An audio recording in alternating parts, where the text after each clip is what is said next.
नमस्कार दर्शक बंधु सुभद्रा योजनार चतुर्थ पर्याय टंका को नहीं बहुत लोकंकर मनरे बहुत प्रश्न अच्छी कारण जो मानक चतुर्थ पर्याय टंका मिलनी से अपेक्षा बसी सुभद्रा योजना चतुर्थ पर्याय टंका को नहीं उपमुख्यमंत्री बड़ सूचना जनवरी 15 पर खाता को आसब 5000 टंका। सुभद्रा योजना को नहीं पुणी बड़ अपडेट चतुर्थ पर्याय टंका को नहीं बड़ सूचना देले उपमुख्यमंत्री प्रभाती परिड़ा। जनवरी 15 पर सुभद्रा योजनार प्रथम किस्तिर चतुर्थ पर्याय टंका आसवा नहीं प्रभाती परिड़ा स्पष्ट करिसेंती। चतुर्थ पर्याय टंका केबे आसीबो से नहीं चिंतार थिले हिताधिकारी। वर्तमान तारीख स्पष्ट होईची जहा पर महिला माने आश्वस्ति पाइछंती।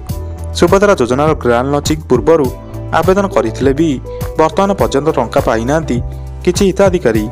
एपरिकी समान दिन समान समय रे अप्लाई करिथिबा हिताधिकारी मध्यरु काहाकु टंका आसीथिबो बेले किछि जनक एथिरु वंचित अछंती। गत वर्ष शेष सुधा सुभद्रार चतुर्थ पर्याय टंका आसीबा नहीं उपमुख्यमंत्री प्रभाती परिड़ा घोषणा करथिले। मात्र वर्ष शेष होइथिले भी टंका आसी नथिला।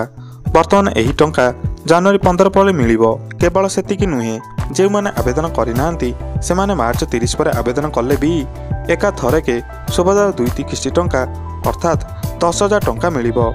मार्च 30 रे आवेदन कले भी गाँवर शेष योग्य हिताधिकारी आवेदन न कला जाए पंजीकरण शेष होने बोली प्रभाती कहते। प्रथम किस्ती मिलिबार शेष तारीख मार्च 8 तारीख थिला किंतु मार्च 30 पर आवेदन कले भी मिलिबो प्रथम किस्ती टंका। जो महिला मानकु चतुर्थ पर्याय टंका आसी नथिबो सेमानकु एकासह मार्च पर 2 किस्ती टंका मिलिबो। से केही जेपरी एही योजनारु वंचित न हुअंती से नहीं पूर्वरु उपमुख्यमंत्री स्पष्ट करिसारिछंती। प्रभाती परिड़ा कहिसंती एनै बैंक गुड़िक सहित बैठक सरिलाणी। एबे अंगनवाड़ी दीदी माने घर घर बुलुचंती। जेउ मानकर तालिकारु नाम कटि जाइछि सेमानकर पुनः जांच हेउछि।